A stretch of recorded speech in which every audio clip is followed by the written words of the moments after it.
أعوذ بالله من الشيطان الرجيم بسم الله الرحمن الرحيم الحمد لله رب العالمين الرحمن الرحيم مالك يوم الدين إياك نعبد وإياك نستعين اهدنا الصراط المستقيم صراط الذين أنعمت عليهم غير المغضوب عليهم ولا الضالين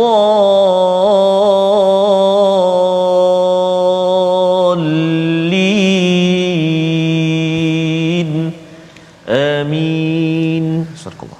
Assalamualaikum warahmatullahi wabarakatuh. Alhamdulillah wassalatu wassalamu ala Rasulillah wa ala alihi wa man wala syada la ilaha illallah syadana Muhammadan abduhu wa rasuluh. Allahumma salli ala sayidina Muhammad wa ala alihi wa sahbihi ajma'in. Amma ba'du. Apa khabar tuan-tuan dan puan yang dirahmati Allah sekalian? Kita bertemu dalam My Quran Time baca faham amal pada hari ini untuk sama-sama kita mengulang kaji daripada halaman 260 hingga 265. Kita memanjatkan kesyukuran pada Allah Subhanahu Wa Taala. Kita meneruskan pelajaran kita tilawah Al-Quran. Sama-sama kita membersihkan diri kita daripada kekurangan-kekurangan tazkiyah dan juga kita belajar ilmu-ilmu peraturan Al-Kitab wal Hikmah sebagai cara untuk mentransformasikan diri, keluarga dan masyarakat. Dan pada hari ini kita bersama Ustaz Tarmizi Abdul Rahman. Apa khabar Ustaz? Alhamdulillah, Ustaz Fazrul saya. Alhamdulillah Ustaz ya. Alhamdulillah kita nak mengulang kaji. Betul, Ustaz. Ya, beberapa halaman ini dan kita bukan berdua Ustaz ya. Bersama dengan panel tetamu undangan kita tapi tak di sini ya. Berada di online Al-Fadil Ustaz Abdullah Bukhari. Apa khabar Ustaz? Baik alhamdulillah. Alhamdulillah. Terima kasih. Ini keajaiban ilmu Tuhan ni, walaupun tidak berada di sana kita masih bersama. Masya-Allah ya. Itu belum lagi yang boleh live sampai 5 tempat sekaligus ya. Rupanya dia berada di tempat-tempat yang berbeza ataupun rakaman yang berbeza. Jadi alhamdulillah pada hari ini bersama dengan Ustaz Abdullah Bukhari kita nak mendalami ataupun mengulang kaji halaman 260 hingga 265 dan sama-sama kita nak melihat kepada ayat yang ke-34 daripada halaman 260 untuk menjadi sebagai permulaan Ustaz ya, permulaan perbincangan kita tentang surah Ibrahim. Mungkin Ustaz Abdullah Bukhari boleh cerita sikit surah Ibrahim ni apakah tema pentingnya, dan di dalam ayat ini ada wa in ta'uddu ni'matallahi la tuhsuha. Apa beza ta'uddu tuhsuha?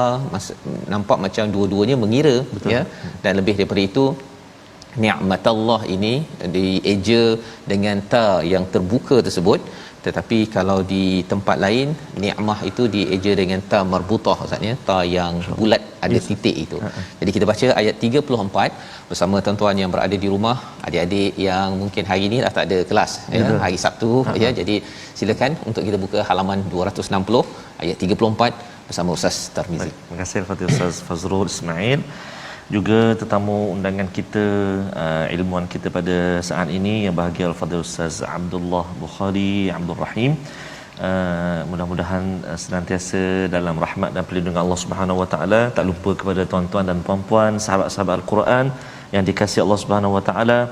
Kita bertemu, kita kirakan Ustaz ya, lebih kurang kita di akhir-akhir penghujung tahun hijrah kali ini Ustaz ya. Pada hari Selasa nanti sudah memasuki Muharram, awal Muharram Ustaz ya. Jadi mudah-mudahan Allah Subhanahu Wa Taala terus kurniakan kelapangan buat kita, kesihatan, perlindungan untuk kita terus bersama dengan Al-Quranu kalamullah insya-Allah. Jadi kita nak baca ayat yang ke-34 sahabat-sahabat Al-Quran. Jom kita baca sama-sama permulaan ini, halaman 260 ayat yang ke-34 insya-Allah. A'udzu billahi minasy syaithanir rajim. Bismillahirrahmanirrahim. Wa atakum min kulli ma sa'altum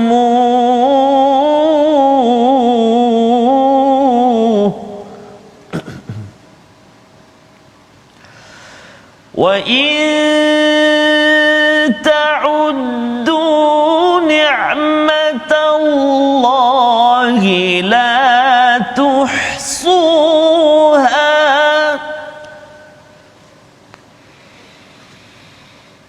وإن تعدوا نعمة الله لا تحصوها إن الإنسان لظلوم كفار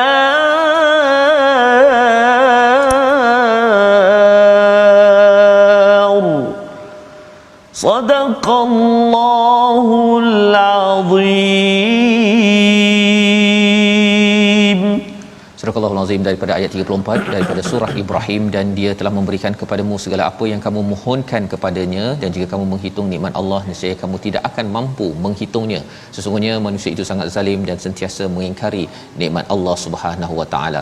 Kita ingin terus bersama dengan Al-Fadhil Ustaz Abdullah Bukhari untuk kita melihat Ustaz ya, istilahnya ta'uddu tuhsuha, lebih kurang saja kalau terjemahan, tapi nak pencerahan daripada Ustaz Abdullah Bukhari tentang ayat ini, dan juga halaman kedua terakhir ini penuh dengan doa dan macam mana, apakah yang sebenarnya sedang disampaikan oleh surah Ibrahim ini. Silakan Ustaz.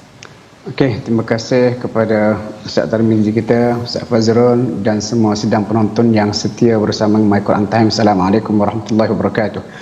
Ayat ni sebenarnya arahan Allah Ta'ala supaya menyadarkan kita kalau kita nak kira nikmat Allah memang tak terkandung ataupun tak mampu nak kita lakukan. Memang menarik, ta'uddu kira, tuhsuha pun kira. Cuma kalau kita tengok beza antara dua ni, ta'uddu ni kita kira satu persatu secara halus. Manakala ta'uddu ni dia tuhsu ni dia asal perkata hasa. Hasa tu macam biji-biji batu. Seolah kalau kita ini Allah Ta'ala nak ajar kita, kalau kamu nak kira nikmat Allah banyak, kamu ambillah anak batu tu, kira satu, kamu tidak akan mampu untuk kira anak batu tu. Mungkin kita cecah sampai 1000 kali. Kita kata okey, nikmat mata kita letak anak batu, letak satu. Nikmat tangan, nikmat udara, nikmat tak terkira. Sebab tu Allah Ta'ala sebut dua perkataan ini seorang sehingga halus kalau kita tengok. Dia kira perkataan tuhsu tu macam seolah satu aktiviti yang halus, yang biasa orang Arab perkataan hasa tu ni dia guna batu-batu tu untuk mengira. Itu satulah. Kemudian menarik juga kita perhati dalam Quran ni dia ada 2 kali ayat ni disebut. Cuma hujung dia beza. Dalam surah Ibrahim yang dibacakan tadi dia kata wa in ta'uddu ni'matallahi la tuhsuha. Perkataan ni'mata tu ta tu terbuka. Dipanggil ta maftuhah, terbuka, dan disandarkan kepada Allah, ni'matallah.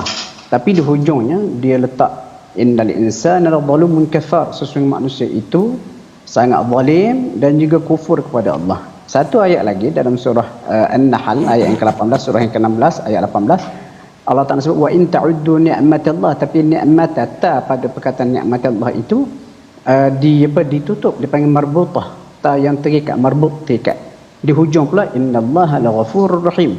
Jadi sebenarnya ini kita boleh kategorikan sebagai takwil lah. Takwil maksudnya cubaan untuk memahami ayat Al-Quran dengan berbagai kajian dan juga pandangan. Sebab kalau kita tengok, setakat saya duk rujuklah dalam nas-nas hadis ke, tak ada penjelasan kenapa di sini terbuka, kenapa di sana tertutup. Tak tu. Tapi kita boleh faham dengan perbezaan pada hujung. Mudahnya macam ni. Bila Allah Ta'ala buka, kata ni'matallah, buka tu, di hujung tu digandingkan dengan sifat manusia yang zalim, yang kufur, tidak tahu bersyukur. Seolah-olahnya Allah Ta'ala nak sebut, walaupun nikmat Allah ni sentiasa terbuka luas, tapi ada di sana manusia yang degil, yang zalim. Jadi di sebalik ayat ini, seolah-olah Allah Ta'ala nak ajar kita supaya tahu bersyukur atas nikmat dia. Jangan jadi zalim, kufur seperti golongan yang menolak ni. Manakala dalam surah An-Nahl, kenapa dia katakan tertutup? Di hujung tu Allah Ta'ala cerita innallaha laghafurur rahim. Allah Maha Pengampun lagi Maha Pengasih. Dan ayat ni kita boleh faham ditujukan kepada orang yang beriman. Dan orang yang beriman dia tidak ada isu untuk kufur, tidak bersyukur kepada Allah dan sebagainya. Dan saya pernah dengar juga ada penceramah mengatakan bila ta tu marbutah, terikat, dia adalah nikmat yang akan kita perolehi hasil dia di akhirat kelak. Dia sama juga apa rahmatallah, ada yang terbuka dalam Quran, ada yang rahmatallah yang tertutup marbutah. Dan ini sebenarnya lebih pada kita kata takwil berdasarkan pemerhatian para ulama, dan itu pun sebahagian daripada mukjizat Al-Quran yang berlapis-lapis yang kita akan temui setelah kita kaji secara mendalam. Allahu a'lam. Terima kasih diucapkan pada Ustaz Abdullah Bukhari menjelaskan Ustaz ya, dalam ayat 34 yang Ustaz baca sebentar tadi, istilah ni'matullah tu ta terbuka kan. Dan kemudian dalam surah An-Nahl ayat 18 ta-nya ta marbutah yang bulat itu nak menjelaskan tadi Ustaz menjelaskan ta marbutah itu yang teguh sampai ke akhirat nanti ya untuk orang beriman, tetapi kalau ta yang terbuka ini yang rahmat terbuka ya, tetapi orang yang tidak bersyukur ini dia tidak kekal dapat nikmat, ataupun kalau perkataan rahmat juga konsisten ada di dalam Al-Quran. Jadi ini antara pelajaran penting kita untuk sama-sama kita jangan tutupkan pintu nikmat yang Allah nak bagi. Kita pun minta Ustaz ya, siratal ladzina an'amta alaihim, kita minta jadi di kalangan orang-orang yang diberikan nikmat. Jadi kita jangan tutup dengan kezaliman, dengan kekufuran, dan contohnya itu ditunjukkan oleh Nabi Ibrahim alaihi salam pada muka surat 260 penuh dengan doa, dan menariknya pada muka surat 261 itu penuh pula dengan cabaran ataupun azab, amaran daripada Allah Subhanahu wa taala. Dan di hujung ayat itu halaman 261 ayat 52 itu tentang ulul albab. Kita nak baca ayat 52 ini, kita perlukan pencerahan daripada Ustaz Abdullah Bukhari tentang banyak ayat ulul albab dalam Al-Quran ada 16, tapi bila ia menghujungi surah Ibrahim, apakah ciri yang perlu ada? Kita ada MRSM ulul albab, ada tahfiz model ulul albab, apa yang sebenarnya perlu dibina berteraskan kepada ayat 52 ini yang kita baca bersama Ustaz Tarmizi. Terima kasih kepada Ustaz Fazrul, kepada Ustaz Abdullah Bukhari, tuan-tuan dan puan-puan sahabat-sahabat Al-Quran, ibu ayah yang dikasihi Allah Subhanahu wa taala sekalian. Jika kita masih ingat tuan-tuan dan puan-puan sahabat Al-Quran semuanya, tempoh hari ketika kita mengikuti halaman yang ke-260, kita kongsikan ayat yang ataupun doa Ustaz yang kita kongsi, kita jemput untuk sahabat-sahabat semua, tuan-tuan dan puan semua hafal, amalkan, boleh baca, iaitu Rabbi ja'alni muqimas salah wa min dhurriyyati rabbana wa taqabbal du'a. Antaralah banyak sekali doa dalam halaman 260. Jadi bolehlah tuan-tuan dan puan kita buat catatan untuk kita amalkan doa-doa yang terkandung dalam Al-Quran, antaranya yang terletak di halaman yang ke-260 itu. Jadi kita nak baca sekarang ni ayat yang ke-52 halaman yang terakhir surah Ibrahim, ayat bawah sekali. Kita nak baca ayat 52 sama-sama insya-Allah. Jom kita baca. A'udzu billahi minasy syaithanir rajim. Hadza balaghun lin-nasi wa liyunzaru bihi wa liya'lamu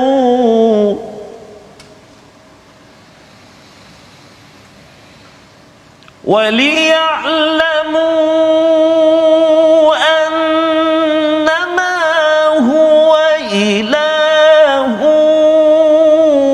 واحد وليذكر أولو الألباب.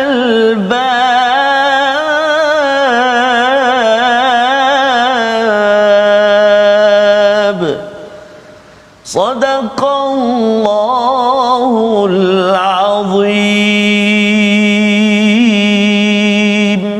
Surah Al-Azim. Dan Al-Quran ini adalah penjelasan yang sempurna bagi manusia agar mereka diberi peringatan dengannya supaya mereka mengetahui bahawa dialah Tuhan yang Maha Esa, dan agar orang yang berakal mengambil pelajaran ataupun pengajaran. Jadi ini adalah ayat hujung dari dalam surah Ibrahim Ustaznya. Terus kita ingin bersama dengan Ustaz Abdullah Bukhari untuk kita melihat selepas halaman 260 penuh dengan doa, dan ayat halaman 261 penuh dengan ayat-ayat ancaman, ada hadza balaghul linnas. Silakan Ustaz Abdullah untuk menceritakan apa sebenarnya ciri ulul albab dalam surah ini. Okey, terima kasih. Mula-mula sekali kita kena ingat hadza pada ayat pangkal ayat yang ke 52 ayat terakhir ini, hadza ini itu macam Ustaz Fazrul jelaskan tadi adalah ini Al-Quran ini. Hadza balaghul linnas, sesuatu yang disampaikan pada manusia. Dan hadza itu dijelaskan di pangkal surah Ibrahim. Kita kata alif lam ra kitabun anzalnahu ilaika litukhrijan nas. Maksudnya Al-Quran ini yang terkandung dalam semua surah-surahnya 114, termasuk lebih-lebih lagi surah Ibrahim ini, konten yang terkandung dalam surah Ibrahim yang merangkumi daripada awalnya betapa Al-Quran itu boleh mengeluarkan manusia daripada kesesatan. Kemudian ada kisah Nabi Musa alaihi salam dan kisah beberapa nabi. Patut ada juga ancaman neraka. Dan antara yang paling ketara istimewa surah Ibrahim ni, kalau kita tengok Allah Taala sebut mengenai kalimah tayyibah. Kalimah yang baik, iaitu refer pada kalimah tauhid. Yang mana dia seperti sebuah pokok yang teguh, ataupun Nabi katakan seperti pokok kurma, akarnya teguh, pucuknya menjulang ke langit, buahnya terhasil sepanjang masa dengan izin Tuhannya. Jadi kita kata surah Ibrahim ini yang mengandungi segala pengajaran yang fokus kepada intisari, antara intisari utama Al-Quran seperti kalimah tauhid, kemudian pengajaran daripada kisah para nabi. Dan antara kisah para nabi yang paling utama disebut oleh surah ini adalah Nabi Ibrahim, bagaimana pengorbanan baginda dan doa-doa baginda yang sangat indah, sangat cantik kalau kita baiki, kalau kita hayati.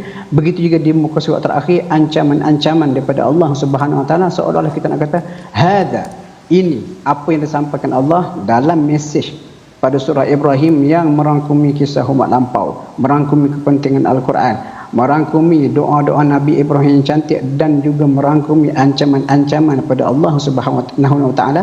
Kalau kita perhatikan betul-betul, kita hadam dengan pemikiran ulul albab, insya-Allah ia akan memberi kesan kepada kita untuk menjadi manusia ataupun hamba Allah yang terbaik.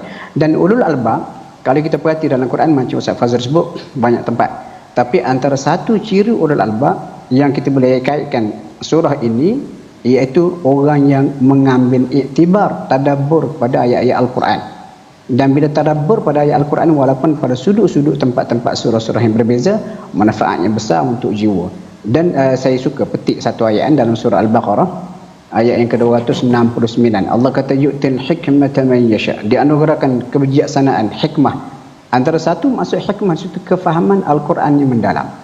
Allah kata dia anugerahkan kebijaksanaan, hikmah kepada siapa saja yang dia kehendaki. Lepas tu di hujung tu Allah kata wa man yu'tan hikmah, siapa yang dianugerahkan hikmah, antara maksud kefahaman mendalam tentang Al-Quran, faqad utiya khairan katsira, telah diberikan anugerah yang banyak. Dan hujung Allah kata wa ma yadzakkaru, dan tidak ada siapa yang boleh ambil pelajaran daripada hikmah Al-Quran, isi kandungan Al-Quran yang macam kita bincang, illa ulul albab. Kesimpulan dia, ulul albab, antara ulul albab yang sebenar adalah orang yang mengambil manfaat daripada Al-Quran, pada isinya, pada kandungannya, dan dipraktikkan dalam kehidupan. Kalau kita kata dia itu ulul albab tetapi dia jauh daripada Al-Quran, dia belum menepati kita kata piawaian ataupun ciri ulul albab yang sebenar. Allahu a'lam. Terima kasih ucapkan pada Ustaz Abdullah Bukhari menjelaskan tentang istilah ulul albab Ustaz ya, yang ada sepanjang Al-Quran. Betul. Dan salah satunya dikembalikan kepada surah Al-Baqarah sebentar tadi, iaitu bila diberikan hikmah ya.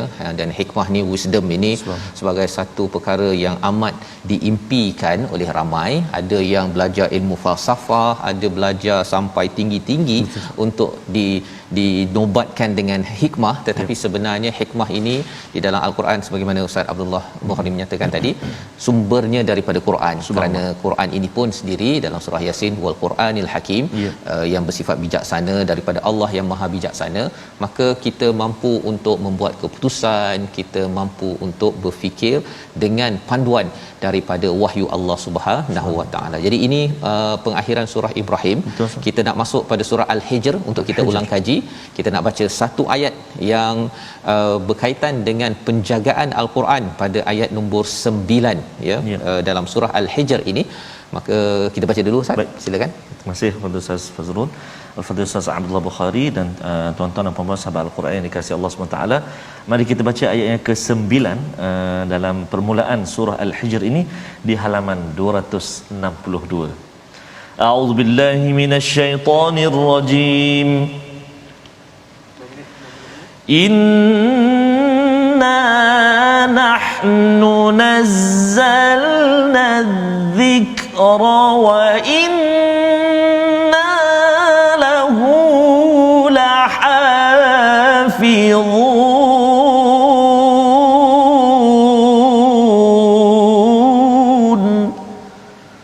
صدق الله العظيم. Surah Al-Azim, sesungguhnya kamilah yang menurunkan Al-Quran dan pasti kami pula yang memeliharanya. Biasanya ayat ini Ustaz di sekolah-sekolah tahfiz memang terkenallah ayat ini. Ingin bersama dengan Ustaz Abdullah Bukhari, adakah ayat ini berkaitan dengan sekolah tahfiz sahaja ataupun apakah kefahaman luas berkaitan dengan ayat ini, penjagaan Allah pada Al-Quran? Silakan. Okey, terima kasih. Saya ingat lagi masa saya belajar di tahfiz dulu, masa tu dipanggil Institut Pengajian Tahfiz Al-Quran, belum Darul Quran. Dan dalam logo kami dia letak Quran terbuka dan ini ayatnya. Masya-Allah. Okey. Ayat ni kalau kita ulas kefahaman dari segi bahasa, dia mempunyai kita kata apa, penegasan bahasa yang sangat kuat. Inna, sesungguhnya kami, nahnu, kamilah yang menurunkan Al-Quran dan kamilah yang jamin menjaganya. Jadi penegasan pada ayat ini sangat hebat, sangat luas. Kalau kita belajar bahasa Arab, kita akan nampak penegasan berganda. Jadi macam mana cara Allah Ta'ala jaga Al-Quran? Bukan setakat ada orang yang menghafaz. Kalau kita kajikan kitab-kitab samawi, kitab langit, kalau kita kumpulkan Taurat, Injil, Bible semua sekali dengan Al-Quran, Al-Quran adalah kitab yang paling banyak ataupun paling giat dilakukan kajian terhadapnya. Contoh, kita kata Al-Quran ni secara direct, secara terus, kita kata kitab tafsir. Kitab tafsir itu pula macam-macam jenis. Adanya fokus kepada aspek fiqh, bahasa, tafsir bil ma'thur, tafsir bil ra'yi, dan benda ni tidak akan habis dikaji ataupun digali oleh para ulama. Contoh, kalau kita baca kitab tafsir klasik, kita akan jumpa berbagai mutiara. Tetapi kita tengok pula tafsir moden yang dihasilkan oleh para ulama, kita akan jumpa berbagai mutiara. Dan bukan setakat itu, setakat tafsir. Kemudian Allah Ta'ala gerakkan juga para ulama kita untuk mengkaji ilmu yang khusus, yang kecil-kecilan mengenai resam, cara penulisan Al-Quran, Rasmul Uthmani. Ada satu ilmu khusus bincang lagi, fawasil, ulama yang bincang mengenai berapa jumlah ayat Al-Quran. Ini ilmu-ilmu yang pernah keluar. Tak cukup dengan tu, ada pula ulumul Quran. Dalam perbincangan ulumul Quran luas, berbagai-bagai. Maksudnya Allah Ta'ala dia nak jaga kitab ini, dia buka ilham, buka pintu-pintu ilmu kepada para ulama kita dalam Islam untuk terus mengkaji kitab ini. Seolah-olah kalau kita nak kata, kalau sekiranya Al-Quran lepas ni dibuang, katalah musuh Islam telah menguasai dunia, dia ambil semua Quran teks ni, dia buang-buang semua, Al-Quran tetap dijaga oleh Allah Ta'ala dalam dada para ulama, dalam dada para penghafaz Al-Quran. Lepas tu sebenarnya Ustaz Fazrul dah terkesan masa, pada ayat ni ada cerita yang menarik dalam tafsir Al-Qurtubi. Boleh saya minta izin mungkin cerita itu Ustaz kita dengar selepas rehat nanti. Selepas rehat. Okey. Ya, kerana ayat ini bila Ustaz cakap tadi penegasan dan banyak dia punya lapis-lapisnya, kita nak tahu lapis seterusnya. Kita berehat sebentar, kita kembali semula dalam My Quran Time, baca, faham, amal, insya-Allah.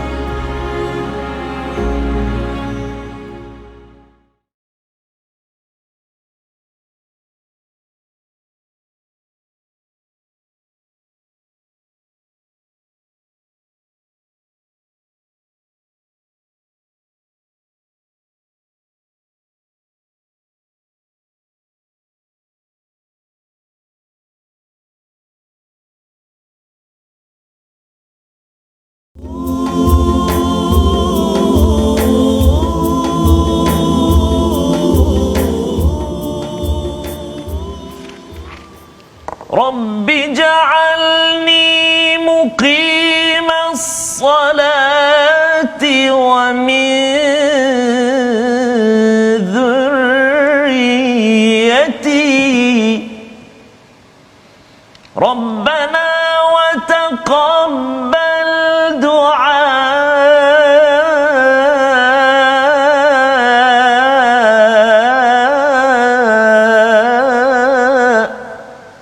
صدق الله العظيم. Sadaqallahul Azim. Sahabat-sahabat Al-Quran, tuan-tuan dan puan-puan, yang dikasihi Allah SWT, bertemu kembali kita. Tadi itu doa saza, maknanya rangkuman halaman-halaman ulang kaji kita pada minggu ini. Satu doa yang boleh kita amalkan dalam kehidupan kita, insya-Allah taala. Baik Ustaz, tadi tertarik Ustaz ayat yang ke-9 tadi Ustaz. Betul.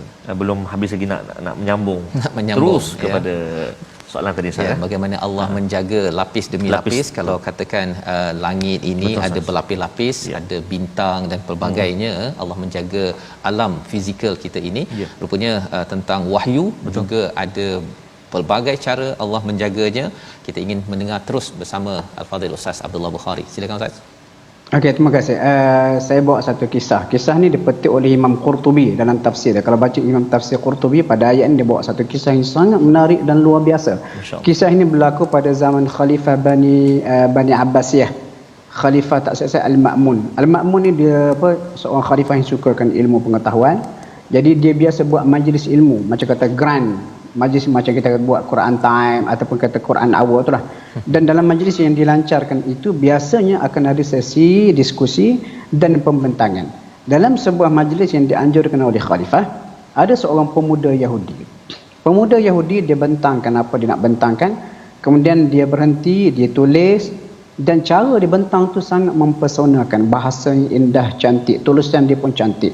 Lalu khalifah terpesona dengan presentation, apa kita kata, keterampilan bakat pemuda ni. Waktu khalifah pun tanya dia, kamu beragama apa? Waktu katanya pemuda tu, aku ni beragama Yahudi. Waktu khalifah kata, kalau kamu peluk Islam, aku akan beri kedudukan yang sesuai dengan karisma kamu. Pemuda ni berkata, aku beragama Yahudi dan aku tidak akan ubah agama aku. Kemudian tahun berikutnya, apabila khalifah menganjurkan majlis yang sama, pemuda Yahudi tadi datang dan dia pun sama juga mempersonakan orang lain, buat presentation semua sekali lah. Tetapi dia sudah memeluk Islam. Lalu khalifah pun tanya, kenapa? Apa cerita? Dia berkata, selepas keluar dari majlis tahun lepas, Allah Ta'ala gerakkan saya untuk mengkaji kesahihan kitab langit.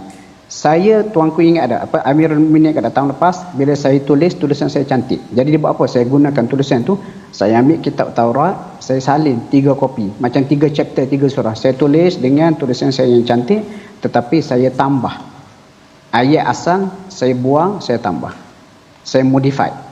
Kemudian teks kitab Taurat tu, chapter Taurat tu, saya bawa pergi jumpa dengan ulama ataupun rabi Yahudi untuk dijual. Bila rabi Yahudi tengok teks itu, dia kagum dengan tulisan cantik, dia bayar saya tanpa persoalan. Saya pun buat eksperimen kedua, saya tulis pula salin kitab Injil dengan penekuk tambahan dan juga pengurangan. Saya jual kepada padri di gereja. Padri di gereja pun ambil tanpa soal. Kemudian saya ambil 3 surah Al-Quran, saya tulis, saya jatuhkan ayatnya, saya tambah ayat saya sendiri dengan tulisan yang cantik untuk mengelirukan orang. Lalu saya pergi jumpa dengan tabak. Tabak ni zaman tu macam tukang cetak lah, bukan ulama pun, tukang cetak. Berbanding dua, yang pertama rabi, ulama lah kita kata, dan juga padri. Pergi jumpa dengan tukang cetak. Bila saya serahkan kepada tukang cetak ni tengok ayat ni, dia pun bandingkan dengan Al-Quran. Dia kata ini salah, awak dah tambah ayat lain. Tukang cetak tu pun terus menggumpal buku tulisan saya, dia buang ke tepi. Ambil yang kedua, sama juga, dia perasan ada penokok tambahan tak sama dengan teks yang asal, habis 3 dia buang. Lalu pemuda Yahudi dia kata, berikutan peristiwa itu, saya membuat kesimpulan kitab ini memang sebuah kitab yang dijaga sendiri oleh Allah Subhanahu Wa Taala dengan berbagai-bagai cara. Lepas tu bila benda ni diceritakan oleh kepada seorang ulama lain kata apa? Kalau kita tengok surah Al-Maidah, surah yang kelima ayat yang ke-44, hak atau kita tanggungjawab penjagaan kitab lampau diserahkan kepada para rahib, para ulama mereka. Dan rahib dan juga ulama ni, dia walaupun kita kata rahib Yahudi ni ataupun dia punya pendeta Yahudi, walaupun mereka ni orang yang beragama, mereka manusia yang terdedah kepada nafsu dan juga kekurangan. Jadi ketika mereka terdedah kepada kekurangan, kepentingan peribadi, masa itulah mereka boleh ubah isikan dengan Taurat, Injil demi kepentingan. Sedangkan Al-Quran berdasarkan ayat 9 surah Hijr ni, Allah sendiri yang jamin penjagaan dia, dan Allah bila jamin penjagaan dia, benda tu mesti akan kekal dan juga bersih sampai bila.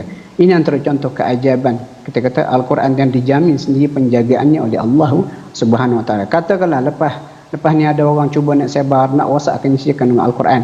Saya yakin sepenuh hati Al-Quran ini akan kekal bersih, kerana jaminan itu diberikan sendiri oleh Allah Subhanahu Wa Taala dengan ayat 9 surah Hijr yang kita baca ni. Yakinlah tuan-tuan sekalian, itu akan kekal insya-Allah.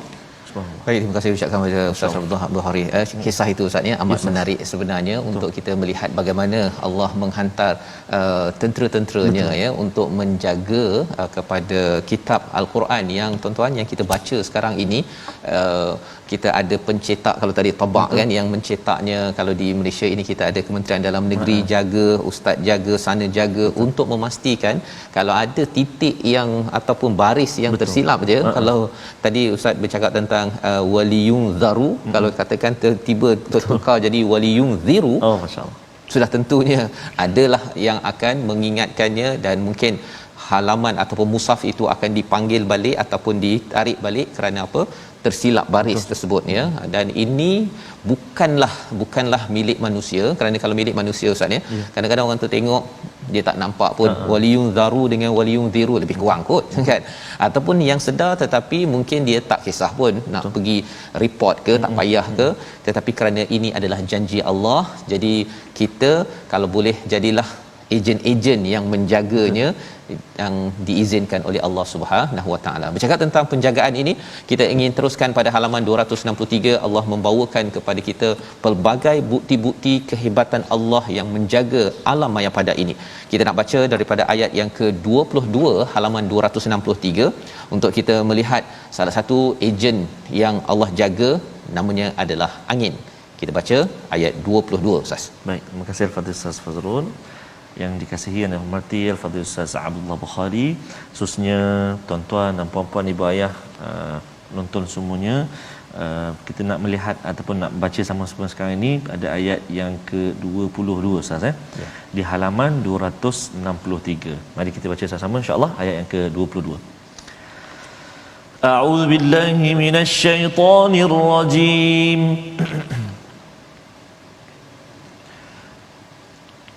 وأرسلنا الرياح لواقح فأنزلنا من السماء ماء فأسقيناكموه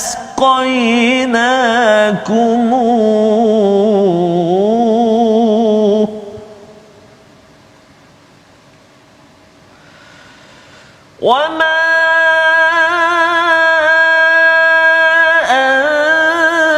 أنتم له بخازنين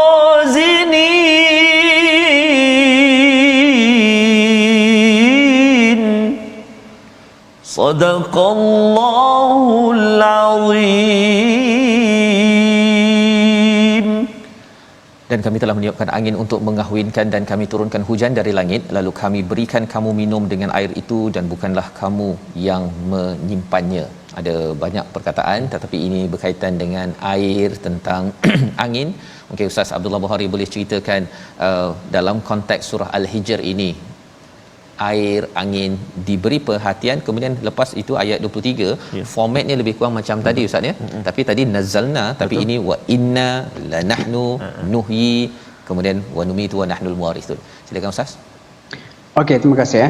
Muka surat ni macam disebut oleh Ustaz Fazrul, kalau kita tengok daripada atas muka surat ini memang Allah Taala cerita nikmat-nikmat yang diberikan kepada kita yang kadang-kadang kita tak syukuri sebab dia berada depan mata.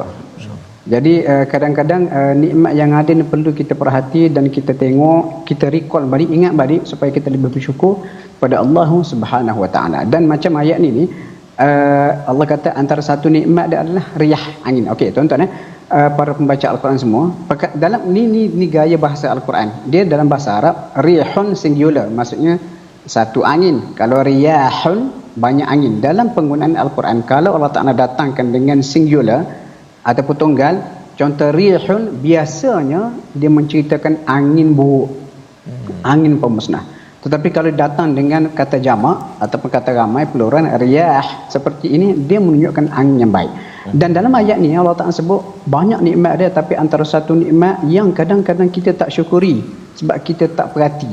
Lalu Allah Ta'ala suruh kita perhati supaya kita bersyukur. Nikmat angin. Dia kata angin ni apa guna lawaqih. Lawaqih ni sebenarnya kalau dari segi bahasa dia plural, jamak pada perkataan laqihun. Macam dia kata naqatun laqihatun. Unta pembawa. Jadi lawaqih ni hak lebih tepat kalau kita nak terjemah kita kata ejen pembawa. Ejen pembawa awan, lalu awan tu menurunkan hujan, juga ejen kita kata pendebunga. Dia bawa debunga yang menyebabkan spora-spora pokok-pokok boleh berkembang biak, dikahwinkan secara kita kata sumber angin dan sebagainya. Dan ini nikmat-nikmat yang Allah Ta'ala nak kita sedar. Dan saya nak share satu kisah yang menarik yang pada perkataan lawaqih ni. Sebelum ni bila kita baca ayat ni kita nampak angin adalah ejen pembawa awan yang menurunkan hujan ataupun ejen pembawa debunga yang kita kata menyuburkan tumbuh-tumbuhan. Saya ingat masa pergi haji saya pergi haji tahun 2015, masa dalam khemah kami di Mina tu ketua rombongan haji kita Datuk Dr. Abdul Basit dia buat macam mini talk. Sebab dalam grup kami pada masa itu ada seorang pilot mas, ada beberapa orang pilot tim daripada mas. Lepas dia kata okey, minta dia dilantik saya jadi pengerusi, minta panggil nama Kapten Firdaus supaya cerita pengalaman dia berada di udara. Dan antara benda yang menarik perhatian saya,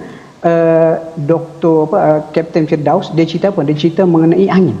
Dan antara satu dia kata angin, dia kata tuan-tuan, di udara tu dia rupanya ada sungai angin. Sungai angin ni kita panggil dalam bahasa teknikal jet stream. Dia kata di udara ada sungai angin, dan pilot yang pandai dia boleh check dalam radar cari sungai angin. Dan sungai angin ni pergerakan sama ada barat ke timur, timur ke barat. Dia kata katakanlah kita dalam perjalanan KL nak pergi ke London. Kalau kita berjaya cari mana sungai angin, contoh kapal terbang kita pergerakan yang 700 km sejam. Dan sungai angin tu dia bergerak mengikut laluan daripada timur ke barat dengan kelajuan 300 km sejam. Jadi kita masuk dalam sungai angin tu, kita akan bayangkan 700 campur 300, kita dapat kelajuan 1000 km sejam.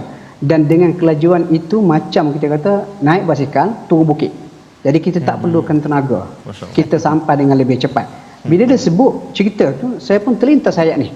Rupanya kalau kita nak kembangkan tafsir ayat ni, kita kata Allah Ta'ala kata dihantar angin-angin yang baik. Apa tujuan? Sebagai ejen pembawa hujan, pembawa debunga dan pembawa kapal terbang ataupun objek-objek yang besar.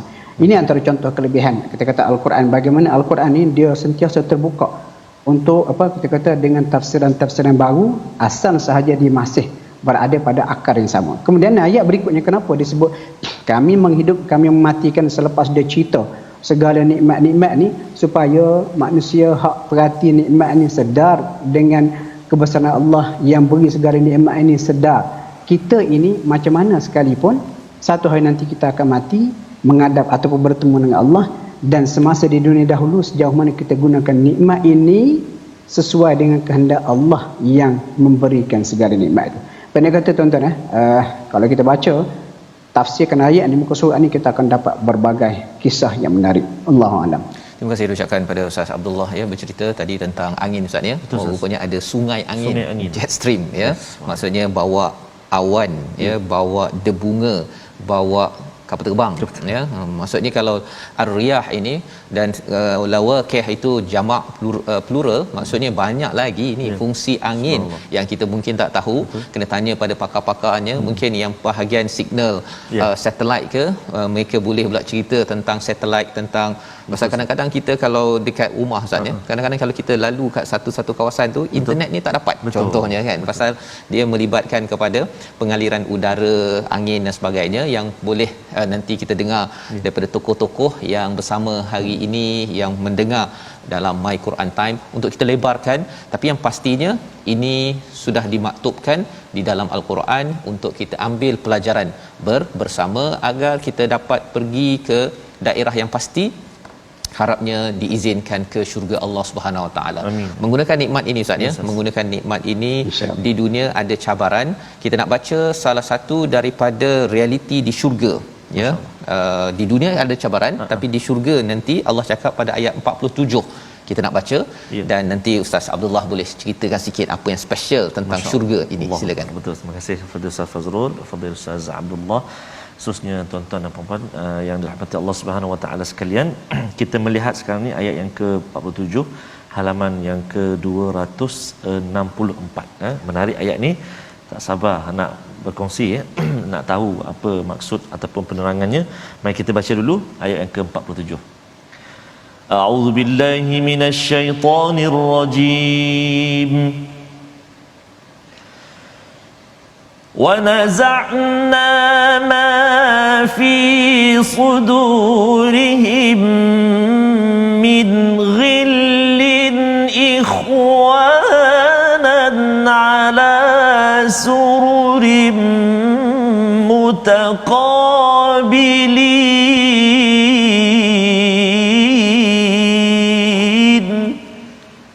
صدق الله العظيم.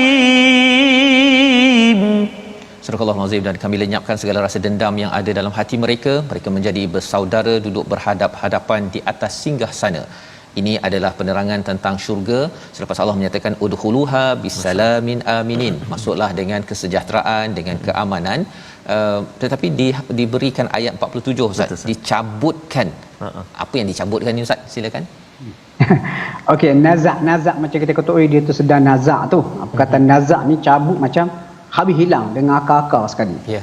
Okey, dia gini ayat ni Allah tak nak menceritakan kepada kita betapa kita manusia ada perkara-perkara yang kadang-kadang kita perlu bertolak ansur. Kadang-kadang contoh, kita kata kita sama-sama beriman tetapi kita tak puas hati dengan kawan kita yang beriman. Ya.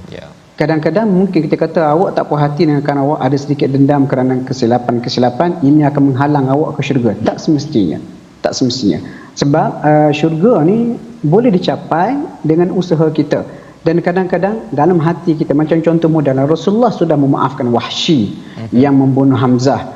Tetapi Rasulullah disebut, Wahsy kalau boleh jangan kamu berada depan aku. Kenapa aku takut? Aku terkenang balik kematian Hamzah yang sangat aku cintai. Bukan Nabi tidak redha, tetapi itu adalah Nabi kita, seorang manusia. Para Nabi pun ada perasaan-perasaan seperti itu dan Nabi cuba kawan, apatah lagi kita. Dan kadang-kadang sesama orang beriman kita mungkin ada selisih faham, tak puas hati, tetapi kedua-duanya masuk ke syurga. Jadi antara nikmat yang paling tinggi, dalam syurga adalah hilangnya segala dendam. Dan kalau kita baca ayat tu, Allah Taala Nabi para ulama tafsir akan bawa satu hadis. Disebut hadis selepas kita selesai meniti titian sirat, kita sampai ke gerbang syurga. Sampai dekat gerbang syurga tu, kalau siapa-siapa ada masalah perselisihan antara satu sama lain, lalu pada masa itu diselesaikan, settle. Kemudian dicabut rasa dendam. Bila selesai masalah itu, mereka masuk ke dalam syurga dengan rasa sayang, berkasih sayang. Sebab apa? Kasih sayang, tidak ada dendam. Ini antara satu nikmat syurga. Seolah-olah Allah tak nak katakan kepada kita, kalau kamu nak ke syurga, kamu kena buang segala perasaan dendam-dendam yang ada.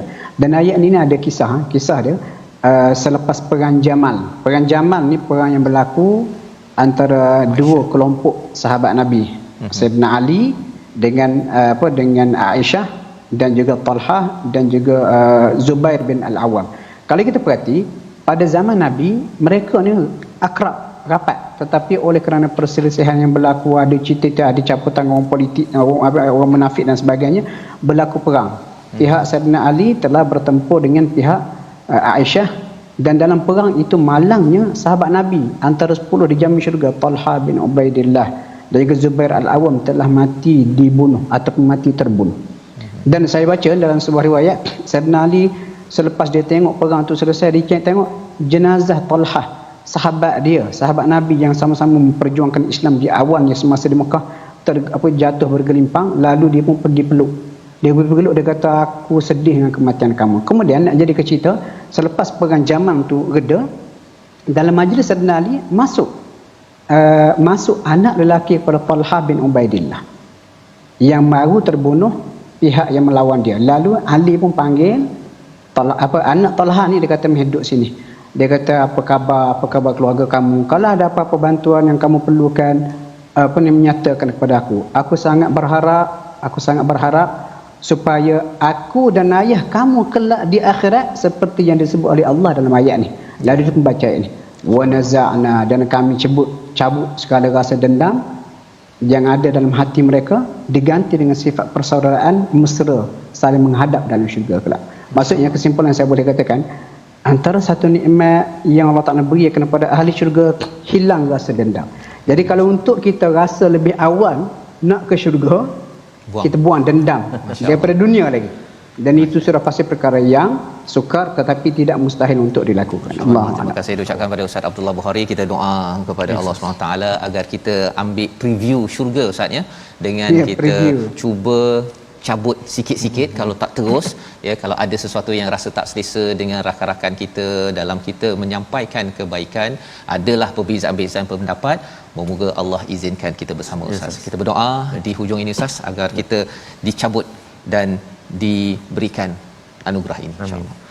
A'udzubillahi minasyaitonirrajim. Bismillahirrahmanirrahim. Alhamdulillahi rabbil alamin.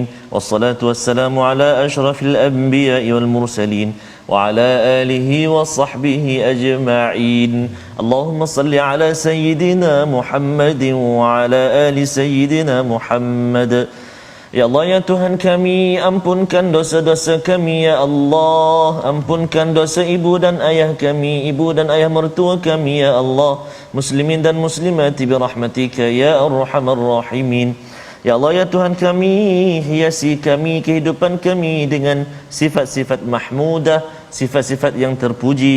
Jauhkan kami, ya Allah, daripada sifat-sifat yang tercela, sifat-sifat madmumah, ya arhamar rahimin. Wa sallallahu ala sayyidina Muhammadin wa ala alihi wa sahbihi wa baraka wa sallam. Walhamdulillahi rabbil alamin. Amin ya rabbal alamin. Terima kasih diucapkan kepada Ustaz Tarmizi dan juga saya mengucapkan ribuan terima kasih kepada Al-Fadhil Ustaz Abdullah Bukhari mencerahkan kita pada hari ini. Terima kasih Ustaz. Insya-Allah berjumpa lagi untuk sama mengorek lebih banyak lagi permata-permata daripada surah-surah ini, dan kita ingin sama-sama bina dalam masyarakat kita generasi yang berteraskan Quran, yang di mana kita mungkin ada perbezaan tetapi dengan nilai Quran ini kita cabut ghil sebentar tadi, sedikit demi sedikit rasa tak selesa, agar kita diizinkan Allah sampai di akhirat, di syurga sana insya-Allah. Kita bertemu dalam ulangan pada malam ini pada hari esok pagi, dan insya-Allah tuan-tuan jaga keselamatan, sama-sama kita doakan agar Allah melindungi kita yang sudah berusaha mendapatkan vaksin sebagai satu usaha kesungguhan tawakal kita kepada Allah Subhanahu Wa Taala. Kita bertemu lagi dalam My Quran Time, halaman baru esok insya-Allah. Baca, faham, amal insya-Allah.